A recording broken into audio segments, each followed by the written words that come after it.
خاني بسم الله الرحمن الرحيم اللهم صل على سيدنا ومولانا محمد وعلى ال سيدنا ومولانا محمد. نو موږ دا خبره اتر شروع کړې ولا چې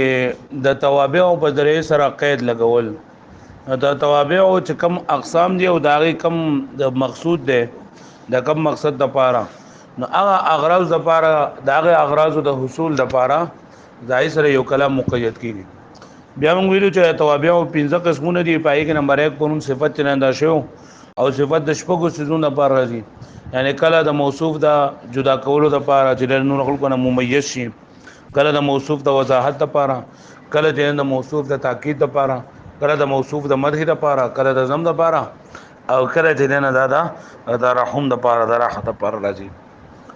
نو دا شپږ سيزونو د پاره صفت راوړل کېږي. دویم نمبر په توابعو کې هغه تاکید ده. تاکید د سره بار راوړل کېږي. نو تاکید د دې لپاره راوړل کېږي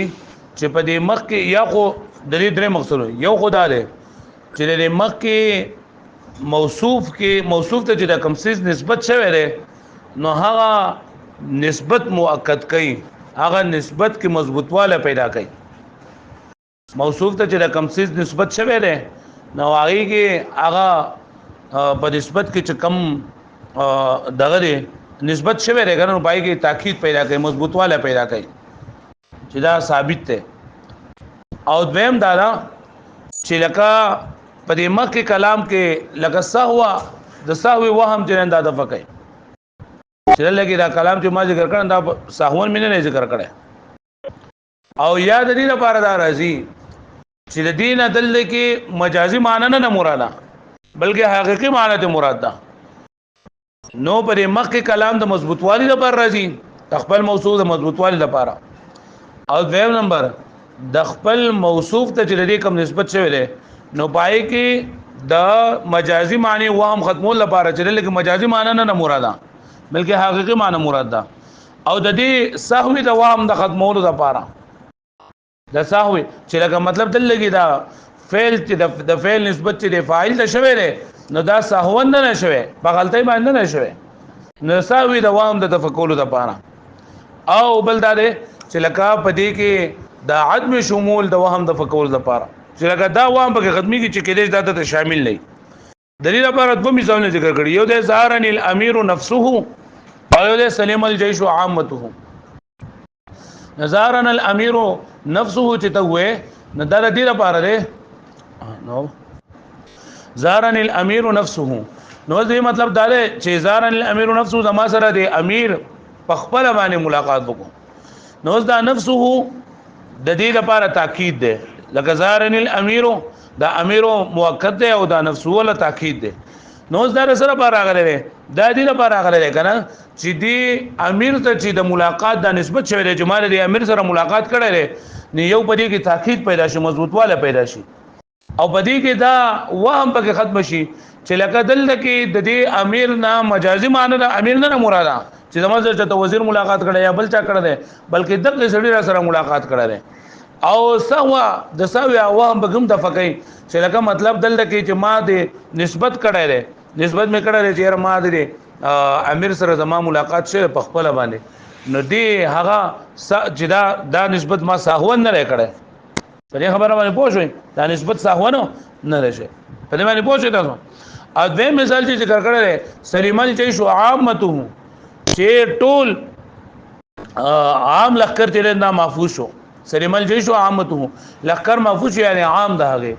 نو دې مطلب دا لري اخرنی لپاره چې د عدم شمول غوام د فقول لپاره چې سلیمان چې شو تا وې نو زین کې دا راځي چې ټول لخر جندا باندې محفوظ شوی او کې دې شي اکثر به محفوظ شوی او یو لس دولس به جندا به پاتې جزاک الله الله خوشاله لس دولس جندا به پاتې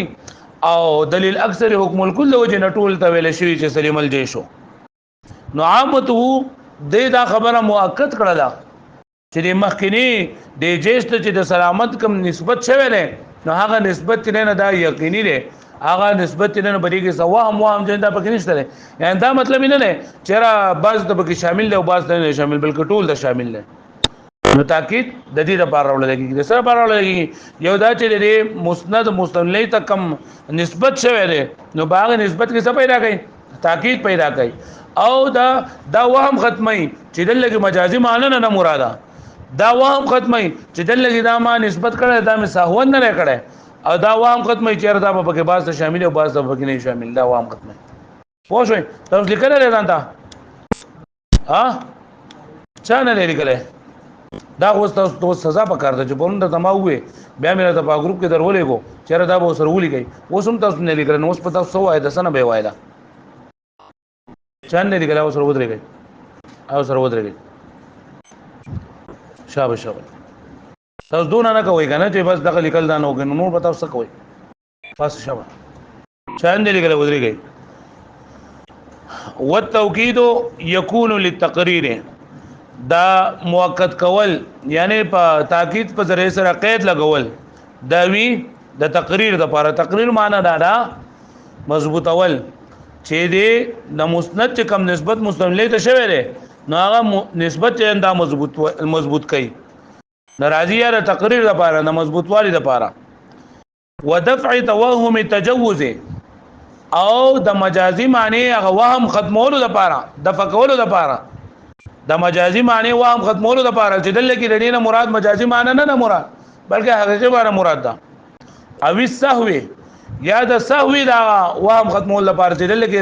سهو چې نه دا لګا نه شوی لکه ما چې د مسند له ته کوم نسبت شوی دی نو دا نسبت یې دا سهو نه شوی د سهو هغه کم دغه چې سوچ چې نه ختمولو لپاره وهم ختمولو لپاره او عدم شمول یا د عدم شمول هغه وهم ختمولو لپاره چې لکه دا به باز ته شامل او باز ته باندې شامل نو دغه وهم ختمولو لپاره دا چې نه دا تاکید راوړل کېږي لکه زارن الامیر زارن الامیر نفسه زما سره د امیر بادشاہ بخپل باندې ملاقات وکړو نو دا د اولنی لپاره ده د تقریر لپاره او د وهم ختمولو لپاره د ساوی د وهم ختمولو لپاره د مجازي معنی وهم ختمولو لپاره او سلیم الجيش عامته محفوظ ولا لخر یعنی عام ده هغه نو وزدل دکې دا سلیم الجيش عامته دا د عدم شمول لوام ختمول لپاره ده چې مطلب دا چې تسلیم الجيش وې نو دې ځین کې بدار شي چې دا اکثر ما محفوظ شي جو ټول لخر ماریو کوم لګو چې سلیم الجيش خو دا چې عامته له سره ولي کو دې مطلب دا شو چې دا ټول لخر دې دا ټول پټول باندې محفوظ شوی ټول شامل لندا وای مې ختم کو چې باز ته شامل له باز ته شامل نه ده هغه باندې پوښوي ها نو دا خبره تاسو ته پرون ما د دې لپاره وویله چې دا به ولېږي د دې لپاره مې ته درولې غلا چې دا تاسو په کتابونو کې ولېږي چې سبب بیا تاسو مسله نه تاسو د الله پوهږئ نو په دې پوښوي تاسو ها دا ولېږي ځان لا زو دي کوي او ما د بس بعد دا مورو دا جوړ باته مورو زه شابه